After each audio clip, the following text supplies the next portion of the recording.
मंच पे बैठे हुए हमारे बड़े भाई तेलंगाना के मुख्यमंत्री श्री के चंद्रशेखर राव जी,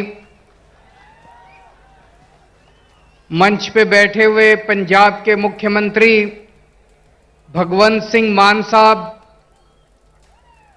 उत्तर प्रदेश के बेहद लोकप्रिय नेता और पूर्व मुख्यमंत्री श्री अखिलेश यादव जी, सीपीआई के जनरल सेक्रेटरी डी राजा साहब, मंच पे बैठे हुए अन्य सभी गणमान्य लोग और यहां पे इतनी भारी संख्या में आए हुए मेरे सभी प्यारे बहनों, भाइयों, माताओं, बुजुर्गों, बच्चों, आप सब लोगों को मेरा नमस्कार, सबको मेरा प्रणाम। सबसे पहले राव साहब को मैं बहुत बहुत शुक्रिया अदा करना चाहता हूं। आज मुझे तेलंगाना बुलाने के लिए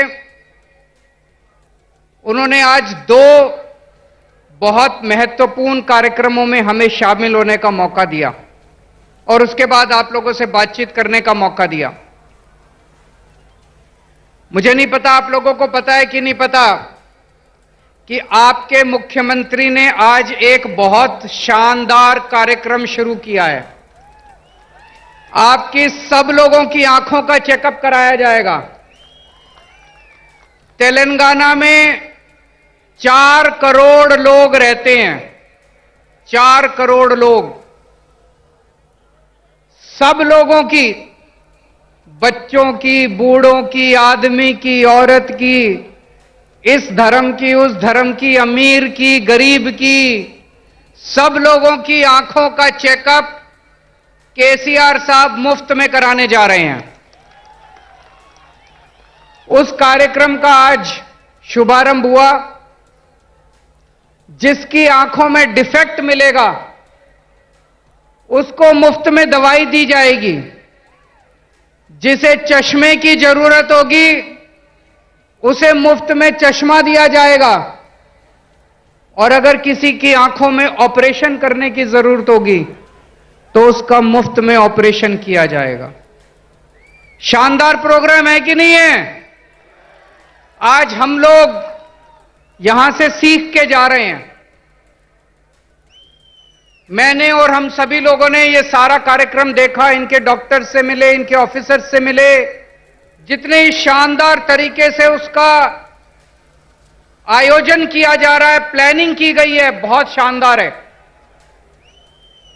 मैं वापस दिल्ली जाके इस पूरे कार्यक्रम को दिल्ली में भी लागू करूंगा। और अभी अभी भगवंत साहब मान साहब ने ऐलान किया कि इस पूरे कार्यक्रम को पंजाब में भी लागू किया जाएगा। फिर केसीआर साहब ने हमें ये बिल्डिंग दिखाई। तेलंगाना में 33 जिले हैं, 33 डिस्ट्रिक्ट्स। उसमें से 17 डिस्ट्रिक्ट्स में उन्होंने बताया कि डिस्ट्रिक्ट इंटीग्रेटेड ऑफिशियल कॉम्प्लेक्स बन चुका है। मतलब ये इस बिल्डिंग में जिले के लेवल के सारे ऑफिसेज हैं। कलेक्टर भी यही है, सिंचाई विभाग भी यही है, तहसीलदार भी है, सारे विभाग इसी बिल्डिंग के अंदर हैं ताकि अगर कोई नागरिक आए तो उसे जगह जगह धक्के ना खाने पड़े, सारे काम एक बारी वो यहां पे आए और उसका काम हो जाए। ये भी बहुत अच्छा कॉन्सेप्ट है, इसको भी हम लोग लागू करेंगे। मैं समझता हूं अगर हम अपने देश के अंदर आपस में एक दूसरे से सीखने का प्रयास करें, लड़ने की बजाय, हमें लड़ना नहीं है, हमें सीखना है एक दूसरे से। अगर हम एक दूसरे से सीखने की कोशिश करें तो हमारा देश कहां से कहां पहुंच सकता है, बहुत आगे बढ़ सकता है हमारा देश। दिल्ली में हम लोगों ने मोहल्ला क्लिनिक बनाए। मोहल्ला क्लिनिक मतलब हर गांव में, हर मोहल्ला में, हर कॉलोनी में हमने छोटे छोटे क्लिनिक बनाए। उसमें डॉक्टर बैठते हैं, एयर कंडीशनड, सरकारी डिस्पेंसरी, उसमें डॉक्टर बैठता है, सारी दवाइयां फ्री, सारे टेस्ट फ्री, शानदार इलाज होता है, सारा इलाज फ्री। दिल्ली में हर कॉलोनी में हमने जगह जगह मोहल्ला क्लिनिक बनाए, लोग बहुत खुश हैं। अब पंजाब में हम लोग मोहल्ला क्लिनिक बना रहे हैं। आपके मुख्यमंत्री केसीआर साहब हमारे मोहल्ला क्लिनिक देखने के लिए दिल्ली आए। मुझे बहुत अच्छा लगा कि एक मुख्यमंत्री, तेलंगाना के मुख्यमंत्री, अपने लोगों की सेवा करने के लिए दिल्ली में हमारे मोहल्ला क्लिनिक देखने के लिए आ रहे हैं। वो मोहल्ला क्लिनिक आए, हम उन्हें गलियों के अंदर से मोहल्ला क्लिनिक दिखाने ले गए। उन्होंने डॉक्टर से बात की, नर्स से बात की, सारा सिस्टम समझा और वापस आके उन्होंने उसको तेलंगाना में लागू किया। वो क्या नाम है उसका, बस्ती दवाखाना, बस्ती दवाखाना नाम से उन्होंने तेलंगाना में लागू किया। मुझे बहुत अच्छा लगा। तमिलनाडु के मुख्यमंत्री स्टैलिन साहब दिल्ली आए, उन्होंने हमारे स्कूल देखे। हमने दिल्ली में स्कूल बहुत शानदार कर दिए, सरकारी स्कूल जहां पे गरीबों के बच्चे पढ़ते हैं, रिक्शे वाले का बच्चा पढ़ता है, मजदूर का बच्चा पढ़ता है। अब दिल्ली के सरकारी स्कूल इतने अच्छे हो गए कि दिल्ली में लोग अपने बच्चों को प्राइवेट स्कूल से निकाल निकाल के सरकारी स्कूलों में भर्ती करा रहे हैं। बड़े बड़े प्राइवेट स्कूलों से निकाल निकाल के सरकारी स्कूलों में भर्ती करा रहे हैं। हमारे दिल्ली सरकार के स्कूलों के, दिल्ली के सरकारी स्कूलों के नतीजे 99.7% नतीजे आए हैं पिछले साल, 99.7। तो स्टैलिन साहब हमारे स्कूल देखने के लिए आए, वापस जाके उन्होंने अपने स्कूल ठीक किए और उन्होंने मुझे अपने स्कूल का उद्घाटन करने के लिए बुलाया।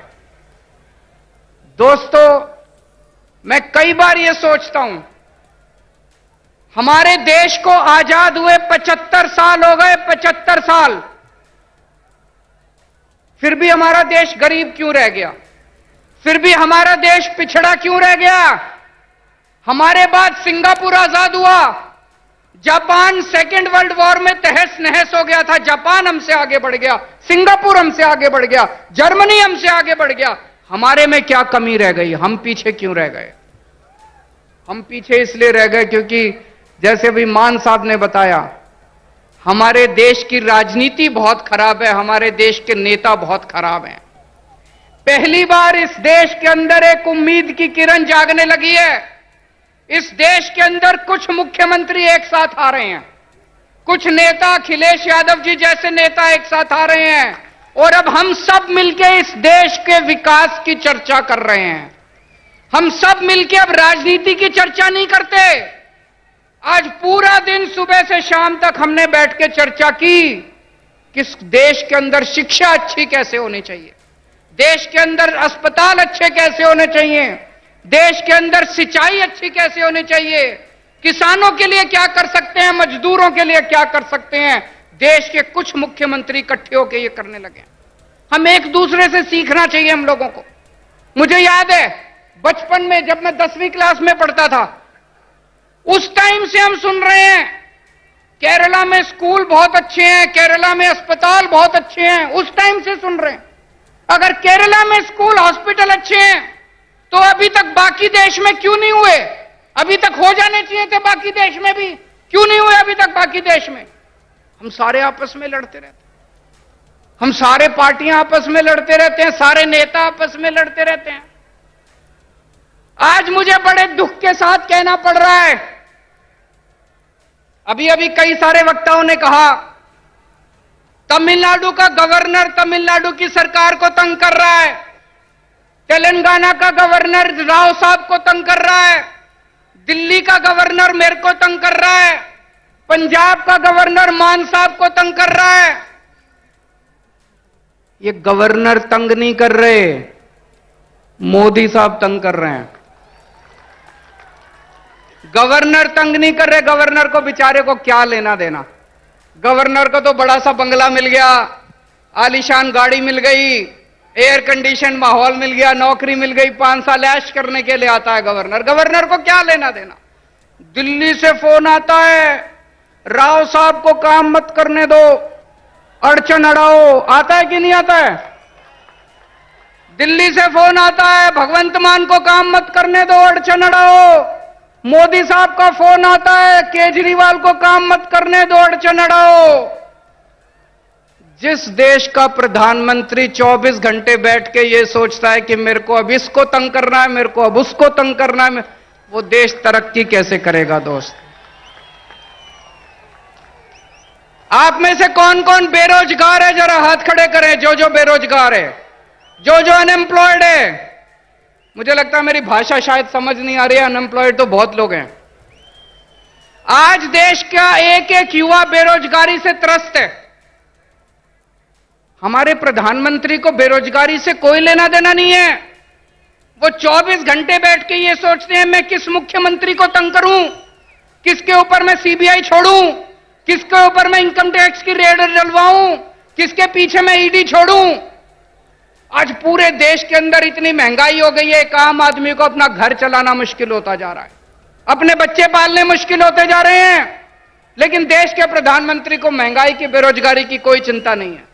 वो ये सोचते हैं आज मैं किसके एमएलए खरीदूं, इस पार्टी के एमएलए खरीदूं, इस सरकार को गिराऊं। ऐसे तो देश तरक्की नहीं कर सकता दोस्तों। 2014 में आप लोगों ने पूरे देश के लोगों ने बड़ी उम्मीद के साथ इन लोगों को भारी बहुमत दिया था, और एक एक बार नहीं, 2-2 बार आप लोगों ने इनको बहुमत देके जिताया। लेकिन अब देश बदलाव मांग रहा है। लोगों को पता चल गया कि ये लोग देश बदलने के लिए नहीं आए, ये केवल और केवल देश बर्बाद करने के लिए आए हैं। 2024 का चुनाव आपके लिए एक मौका है। अब 10 साल हो गए, और कितना इंतजार करेंगे? 2024 के अंदर सारे देश को मिलके इनको उखाड़ फेंकना है, और ऐसी सरकार लेके आनी है जो देश के बारे में सोचे, बेरोजगारी के बारे में सोचे, महंगाई के बारे में सोचे, आपके बच्चों की शिक्षा के बारे में सोचे, आपके परिवार का इलाज कराने के बारे में सोचे, देश की तरक्की करने के लिए सोचे, ना कि लोगों से बदला लेने के लिए सोचे। दोस्तों बहुत बहुत शुक्रिया।